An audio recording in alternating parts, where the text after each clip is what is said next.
ప్రార్థనే నీ జీవితానికి ఆయుధమై ఉన్నది. ఈ ప్రార్థన సమయాన్ని పోగొట్టుకోకుండా ఆయన సన్నిధిలో స్తుతించి ఆరాధించడానికి ఈరోజు ఈ భక్తుడు చెబుతున్నాడే, ఈ దీనుడు మొర్రపెట్టగా యెహోవా ఆలకించును. ఎవరన్నారట?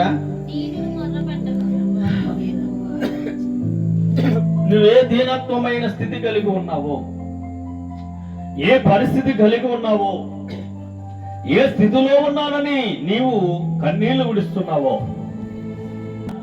నీవు కన్నీరు మున్నీరుగా ప్రభు సన్నదుల్లో లేక విచారం కలిగి ఉన్నావో, ఈరోజు అంటున్నాడు, ఈ దీనుడును చూచిన వాడు యెహోవాయే. చెప్పండి, ఈ దీనుడును ప్రార్థన విన్నవాడు యెహోవాయే.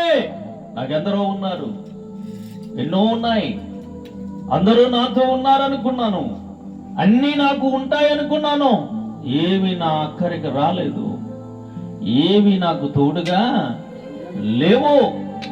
యెహోవాయే నా తోడు, యెహోవాయే నా దిక్కు. హల్లెలూయా.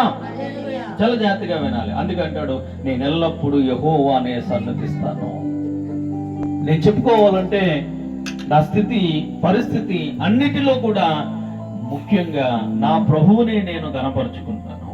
ఆయన చేసిన కార్యముల గురించి నేను ఎల్లవేళలా ఆయన కొరకు నేను సాక్ష్యంగా ఉంటాను. హల్లెలూయా చెప్పాలి ఈరోజు దేవుని ఎదుట.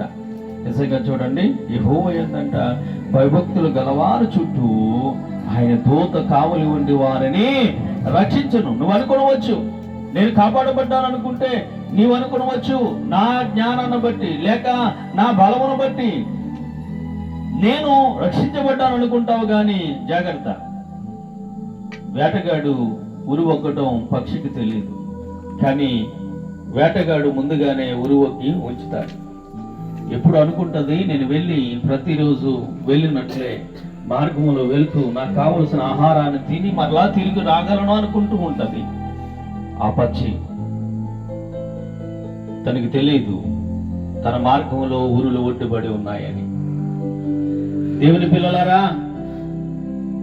ఆ ఊరు నుండి, ఆపద నుండి, ఆ శ్రమ నుండి తప్పించే నాదుడు ఒకరున్నారు, ఆయనే యేసుక్రీస్తు. చెప్పలు కొట్టండి ఒకసారి. హల్లెలూయా. ఈ రోజున దేవుని పిల్లలారా, ఆయన యందు భయభక్తులు కలిగి మనం ఉండాలంటాడు.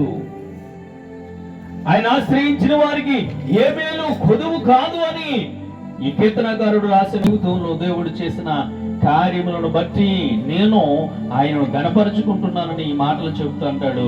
ప్రార్థన, చెప్పండి, ప్రార్థన వలనే నేను నా జీవితంలో అద్భుతాలను చూడగలిగాను. ప్రార్థన వలనే నా బ్రతుకు, నా స్థితి, నా ఆలోచన అంతటిని కూడా ప్రభువే నెరవేర్చిన వాడై ఉన్నాడు అంటాడు. ఈరోజు నా నీ జీవితంలో కావలసినవి ముఖ్యంగా మనం దేవుని సహవాసాన్ని కోరుకోవాలి. ఏం కావాలమ్మా? మనం దేవుని సహవాసాన్ని కోరుకోవాలి మొట్టమొదట. రెండవది, పరిశుద్ధంగా జీవించడం నేర్చుకోవాలి. ఈ పరిశుద్ధమైన జీవితం నీకు కావాలి. మూడవదిగా అంటాడు, మనము అవసరతల కొరకు ప్రార్థన చేయాలి. దేని కొరకండి?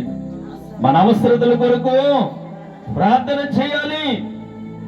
ఇంకొక మంచి మాట, ఇతరులను రక్షణ కొరకు ప్రార్థన చేయాలి. ఎవరి కొరకండి? ఇతరుల కొరకు, రక్షణ కొరకు ప్రార్థన చేయాలి. ఈ 4 విషయాలు ప్రతి సమయమందు కూడా నీ ప్రార్థన జీవితంలో ఉండాలి. మనము దేవుని సహవాసాన్ని కోరుకోవాలి. ఎవరి సహవాసం కావాలి మనకి? కొద్ది సమయం దొరికిందంటే వాళ్ళని వీళ్ళు పోగేసుకుని కొద్దిసేపు ముచ్చట్లాడటం కాదు, ముచ్చడించొద్దు. ఇంకా ముచ్చడించే సమయం అంతా అయిపోయింది. ఇంకా మన బ్రతుకుల్లో ముచ్చడించిన సమయం అంతా అయిపోయింది. ఇప్పుడు ఏం జరగబోతుంది చెప్పాలి. ఇతరుల రక్షణ కొరకు ప్రార్థన చేయాలి, రక్షించబడాలి. ఎవరు నశించప్పుడు దేవునికి ఇష్టమో కాదు. నశించిన ప్రతి వారిని రక్షించడానికి నిన్ను నన్ను ఈ భూమి మీద సాధనముగా దేవుడు నిలవబెట్టుకున్నాడు. నీ విన్న దానిని చెప్పు, నీ విన్న వాక్యాన్ని 10 మందికి తెలియపరచు చెప్పు. నీకు జరిగిన మేలులు 10 మందికి చెప్పు. నీకేది కావాలో అది దేవుడు ఎలాగునా దయచేసి ఉన్నాడో అది సాక్ష్యంగా చెప్పడానికి నీవు నిలబడాలి. దేవుని స్తోత్రం